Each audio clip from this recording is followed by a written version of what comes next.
Welcome to the deep dive. Today, we're doing something a little different, maybe.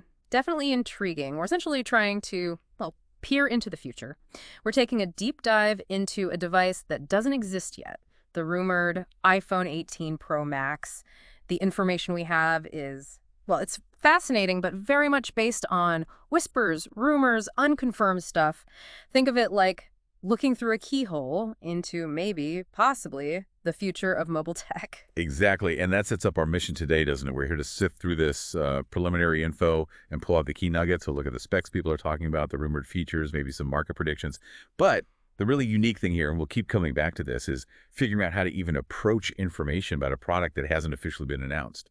Now, how much faith can you put in it? Okay, yeah, let's tackle that straight away because the source itself is kind of confusing on this point.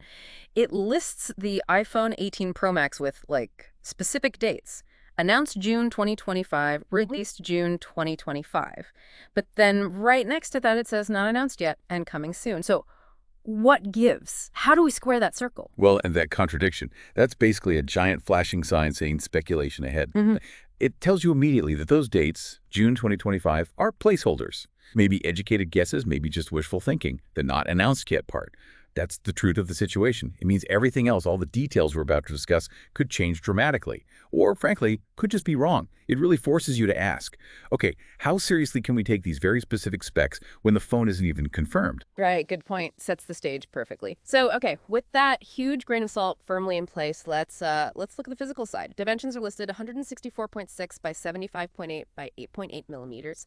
So roughly 6.5 by 3 by 0.35 inches. Standard big phone size, more or less. But here's the bit that really made me pause. The build materials. Glass front, plastic frame, plastic back. Plastic for an Apple Pro Max model. That just feels wrong. Is there any world where Apple does plastic on their top-tier phone in 2025? Yeah, that's the head scratcher, isn't it? You're right to flag it. Historically, the Pro iPhones are all about premium, feel steel, titanium high-end glass. That's their brand identity for that line. So plastic back and frame. If that's actually true, it'd be a massive shift, like maybe a totally different product tier, or maybe targeting a price point we aren't expecting. But honestly, it's probably the single biggest clue in this whole source that this specific detail is, well, likely just pure guesswork, or maybe just inaccurate. The source also mentions IP67, dust and water resistance. Yeah, okay, it's fairly standard, up to a meter for 30 minutes, good baseline durability. And get this, a micro SIM. A micro SIM in 2025. Micro SIM. That's like finding a CD drive on a new MacBook. It feels almost anachronistic, makes you really question the source's, let's say, timeliness on some details. Wow, okay. Micro SIM. That's definitely something. All right, moving past the potentially plastic exterior and outdated SIM tech, let's talk display. The source says 6.7 inches, FHD plus AMOLED, capacitive touchscreen, 16 million colors. Now, 6.7 inches sounds right for Pro Max, but FHD plus SIM for a 2025 flagship, isn't Apple usually pushing higher pixel densities with their Retina branding? What's the thinking there potentially? Well, FHD Plus isn't exactly low res, especially on a phone screen size. It could be a deliberate choice.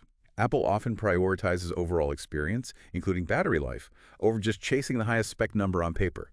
So maybe they feel FHD Plus hits that Retina sweet spot sharp enough for the human eye at normal viewing distances without the power drain of, say, a QHD Plus display. It could be about efficiency, maintaining that perceived sharpness while keeping the battery going longer. It fits their philosophy sometimes. Okay, that makes sense. Efficiency over raw numbers.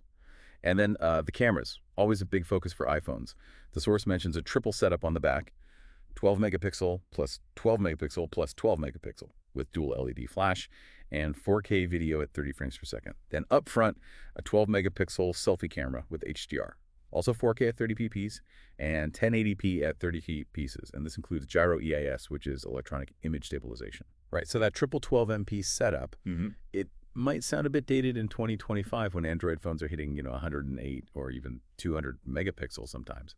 But with Apple, the megapixel count is really the whole story. It's about the processing. The real insight here, if this is accurate, is likely how they plan to use that rumored A18 Bionic chip. Think computational photography on steroids. They might be focusing on AI image processing, maybe new sensor tech, smarter HDR, better low light, getting more out of those 12 megapixels than others get from higher counts. Versatility, not just resolution. And that gyro EIS on the selfie camera, that's interesting. It signals a focus on really smooth video for vlogging, content creation, maybe high-quality video calls. The front camera isn't an afterthought. So more focus on the smarts behind the camera, not just the raw spec. Exactly. That's typically the Apple approach. Okay, so let's get under the hood then. The engine room. Operating system is listed as iOS, no surprise there. And the chipset, the brain as the source calls it, is the Apple A18 Bionic, paired with 6 gigabytes of RAM and storage options, 128 or 256 gigs. Crucially, no memory card slot mentioned. Yeah, 6 GB of RAM, again, like the camera megapixels, that number might seem low compared to Android flagships by 2025, which it could be pushing 12 GB, 16 GB, maybe more. But Apple's strength has always been that tight integration between hardware and software. iOS is incredibly efficient with memory management, so 6 GB on an iPhone, especially with a powerful chip like the A18 Bionic presumably would be, can often perform as well as or even better than Android phones with much more RAM on paper. It suggests Apple's confident they can deliver that smooth, fast performance without just throwing more memory at it. Optimization is key. And yeah, no memory card slot. That's pure Apple. They want you to choose your storage up front and, well, maybe encourage cloud usage or buying the higher tier model. Makes sense. Classic Apple strategy. All right, connectivity. You need to connect this powerful device to the world. The sourceless 5G support, obviously, Yeah. speeds like HSPA, LTEA, then extensive Wi-Fi, ABNEC, but also the newer 6E and even Wi-Fi 7 listed. Yeah. Wi-Fi Direct. Then you got Bluetooth 5.2, GPS with all the major systems, GPS, GLONASS, Galileo, BDS, NFC is there. And for the port, it's USB Type-C 2.0 with on-the-go support. But no FM radio, no infrared port, not huge surprises there, I guess. And battery, Li-ion, 43, 52 milliamp capacity with fast charging. Okay, so that connectivity suite is basically ticking all the boxes for a high-end phone in that time frame. Wi-Fi 7, if that makes it in, is a big deal. Lower latency, higher speeds. Really good for things like cloud gaming, maybe future AR stuff, quicker backups, big potential upgrade. 5G is table stakes by then. The comprehensive GPS means super accurate location. Bluetooth 5.2 is solid. USB-C 2.0 is interesting. You might expect USB 3 or even 4 by then for faster data transfer, but maybe they're sticking with 2.0 for cost or other reasons. Still, Type-C is the main thing. And the battery, 43 52 milliamp. That's a decent size for a big phone.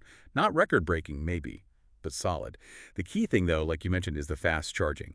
For users, it's often less about the absolute maximum battery life and more about how quickly you can juice it back up when you need to. Totally. Convenience factor. Okay, now, the burning question. The price, our source gives a UK price range, but it says, wait for it, maybe between $1,500 and $2,000 for the UK. It's directly from the source. It's kind of funny, actually. The rationale provided is simply that previous iPhones were available in this expensive UK market. Yeah, the currency is just weird. It's almost certainly an error, right? A copy-paste mistake, maybe. It seriously undermines the credibility of that specific price point.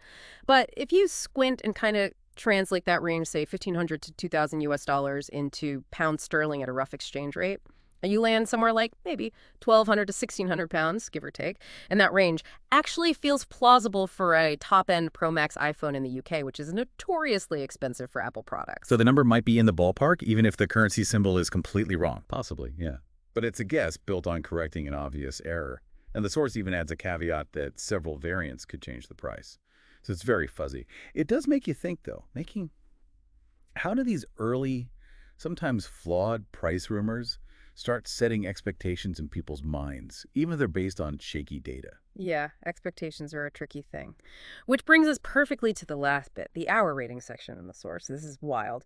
It gives the iPhone 18 Pro Max an overall score of 9 out of 10, okay? Maybe plausible aspirationally, but then every single category, design, display, camera, features, connectivity, usability, performance, and battery also gets a 9 out of 10, uniformly perfect 9s. For a phone that, as the source keeps reminding us, is not announced yet, this feels less like a rating and more like a fan's dream spec sheet, maybe. What do you make of that? Oh, absolutely. A perfect 910 across the board, before anyone's even touched the device. That's not a rating based on testing. It just can't be. It's pure speculation, or perhaps an expert's ideal projection of what a top-tier Apple device should achieve in 2025.